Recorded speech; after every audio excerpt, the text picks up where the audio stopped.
Kung totoong reformation, ang gusto ni BBM, ilabas niya si PRRD at gawin niyang adviser para tunay na pagka-unity at makatotohanan talaga. Correct, di ba? Opo, abangan po namin. Sa 2028, boss, nasa PTV4 ka. Boss Buds, kunwari lang na pinagre-resign yan, pero sila pa din ang pipiliin. Dapat Beradong Leon. Hindi, Agila eh. Symbolic yan eh.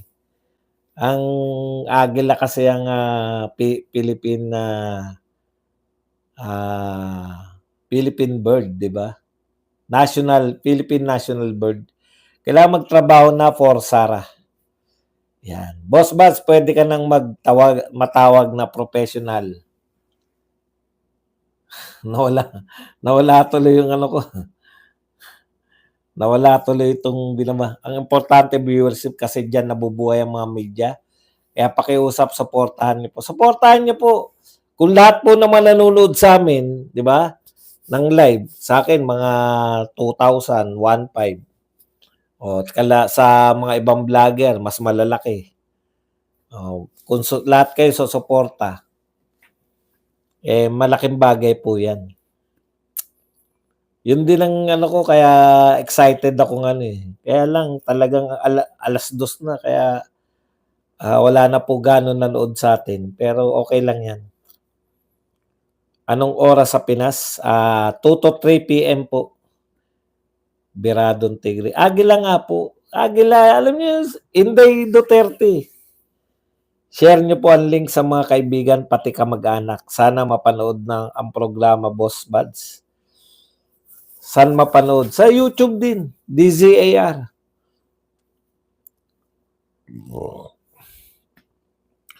Kakasinggot ni BBM, naging tamang hinala na at nanawagan ng mass courtesy resignation. Giyang-giya. Salamat po. Anong schedule mo next week, boss? Anong schedule next week? Dito? Wala tayo schedule dito. Doon may schedule. 2 to 3 p.m. Marami ko kasi may ano kami pag wala yung isa, no? May susundot. So marami ko yung unang araw lahat kami. Tapos sa mga susunod na araw dala-dalawa na lang. Tapos may mga 3 araw ako, 3.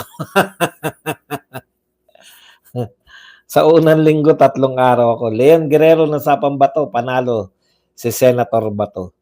Suporta kami sa bago niyong programa sa DZAR. Opo. Boss, baka manibago si Bisdak, walang tumatawa sa kanya at tenenet. Kailan po ang pilot episode? Sa Monday po, Monday. DDS vloggers turn to media, BBM vloggers turn to nga. Ang sumusuway sa mga gusto mo ay wala sa kabinete mo, nasa Congress. Yun pa isa, 'di ba? The Sanchez. O, 'di ba? Yung nagpapabagsak sa yung kinagagalitan ng mga tao nasa Senado at nasa House of Representatives. 'Di ba? Ikaw na nga sa gabinete mo, kung palpak yung gabinete mo, ikaw yun. Ikaw na yun eh. Boss Bas, wag mo nang kagatin mic ng SMNI. Hindi kaya diversion lang ang mass resignation sa issue ng Dayaan sa COMELEC? Pwede na, hindi, ako naman, talagang umaamin sila na talunan sila. Sa tingin ko, kampanya. Continuous na pangangampanya ni Marcos sa mga tao. Di ba? O babaguhin natin yung gabinete para mawala yung mga tamad at korupsyon. 3 years ka na eh. Hindi na effective yung mga ganun. Naalala ko yung sa Tulfo Brothers na T3. Tuwing magko-commercial, sasabihin nila, magbabalik ang T3. Parang basto. T3. Pakinggan mo sa show ninyo, boss. Paano kaya? Wala pa eh. Wala pa kaming sa mga pinagagawa ni Gadon, tingin ko sa mukha niya parang si Mr. Bean na.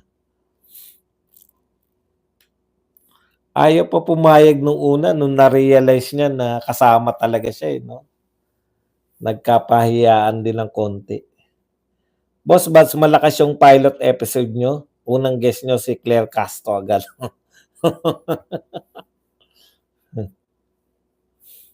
Bahala na kung ano ba.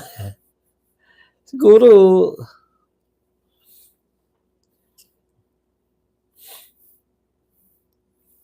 maganda rin, no, yung nangyayari, oh. Uy, tindi nung ano, ng Bitcoin, no. Laki na naman ng Bitcoin, no. 111. Tsatsagain ko nga. Wag mo lang gayahin si Mike Abe. Malayo naman ako kay Abe. Good day to all viewers. Siguro yung mahirap lang na adjustment kasi wala kang aral sa ano, di ba? Pero kung OFW concern ng issue nyo, Amic TV 40. Siguro yung pagla-line up ng mga guests, paubayan, parang balita tas magkokomento kami. Hindi katulad nito sa akin na isa o dalawang balita lang, di ba? Parang ganun eh. Kawawang gadon, wala nang source of income at tanggal pa ang license niya. Congrats, Boss Buds. Lalagyan ka na rin ng makeup. hindi siguro. Tsaka bibili ako ng strong sleeve. Yung hindi naman Amerikana, parang jacket siya na, 'di ba may ganun? Nakabili na ako dati noon eh. Kaya pag may mga formal ako na may formal ng konti, 'yun ang sinusuot ko. Lalagyan blazer, parang blazer na 'yun. Blazer ba tawag doon? Ay, yung mga ganun. Ako, nagbenta ng stocks sa work. May discount kasi kami ng every 6 months. Mababa lang kung kita this time. Ano? Nagbebenta ka ng stocks sa work? Paano nagbebenta ka ng stocks? Hindi ko makuha yan sa work. Wilfred Rees. Nakakaliw si Madam Tusha. Kwelang-kwela na, tatawa ako mag-isa. Sino yung Madam Tusha? TikTok ba yan?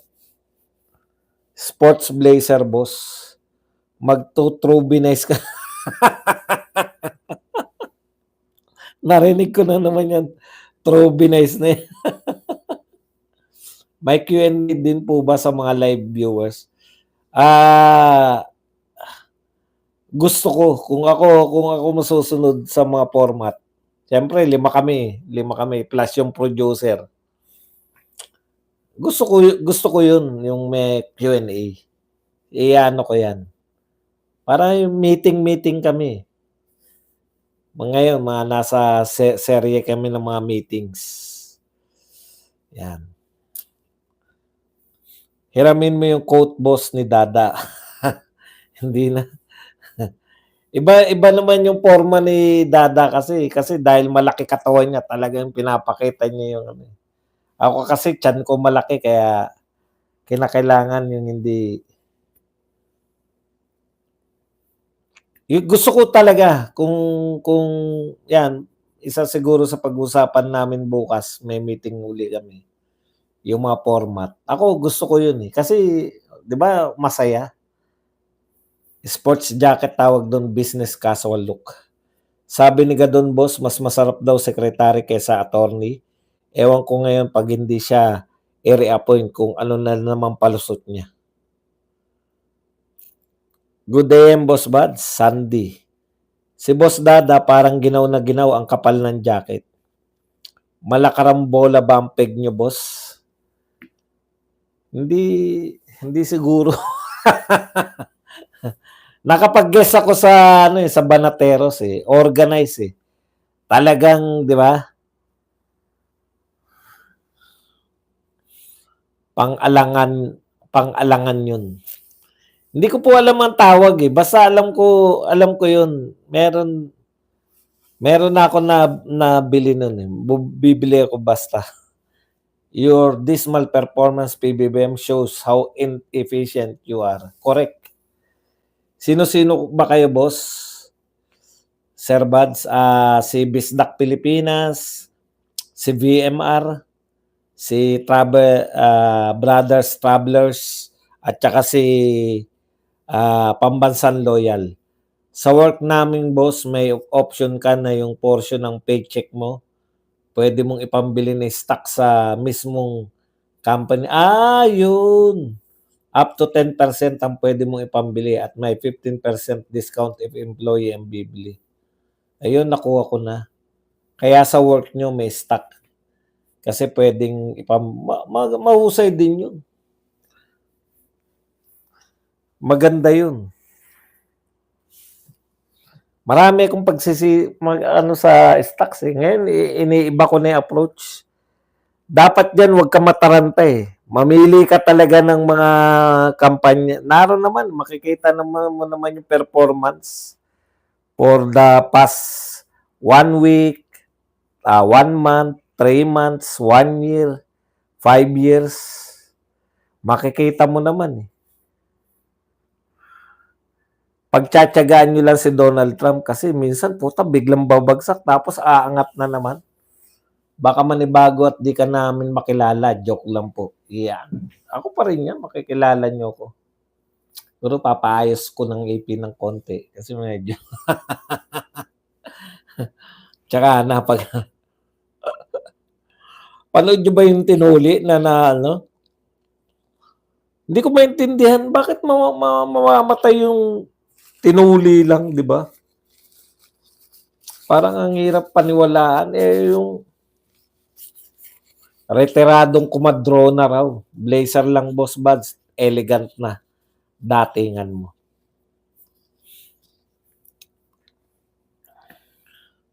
Tapos naka-short lang ako. Naka-short lang. Hindi ko kasi alam na gigess pala kami. Nasobra ng anesthesia. Yun ba? Yun ba kinamatay? May ibang sakit yung bata dahil mangmang yung magulang naghanap ng masisisi. Peking doktor. Nagtuli. Natupad na pangarap mo na magkaroon ng show. Good luck sa mga DDS vloggers. Nasobrahan yata na anesthesia. Yun, problema. Tayo, wala talaga. Paano ka, balat lang yun, di ba? Pucha, pukpuk lang nga tayo. Kaya nga pinaka-safe pag doktor eh. Yung pala, hindi naman pala doktor. Bakit pinayagan kung hindi doktor? Nasobrahan, hirap yun. 20cc anesthesia ang tinurok. Ilan ba lang dapat? Pag nag-Amerikana pa si Badong, masasapawan niya si Admar at MJ. Local anesthesia yung isinaksak, walang masyadong side effect yun. Balat lang yung ininjekan. Dapat 5cc lang. Dapat 10cc lang. Dahon ng bayabas, pukpok, nalunok.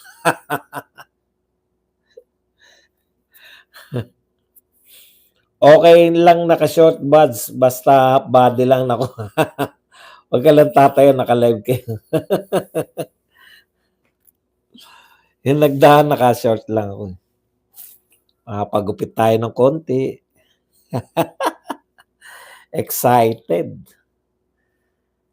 Magsusuklay. Alam niyo ba, buhat nung lumipat ako, hindi ko pa naranasan magsuklay dito. Wala akong suklay. Pag nagpunta ako ng palengke, nakakalimutan ko. Magpakulay ka, boss buds. Hindi, okay na ako riyan. Ano yun, nagsali ng dugo? Basta boss, huwag kang mag-alala kay Kuya Germs, ang forma yung kumikin. Boss Buds, huwag mong gayahin si Mike Abby sa SMNI, nag-walk out sa gitna ng show.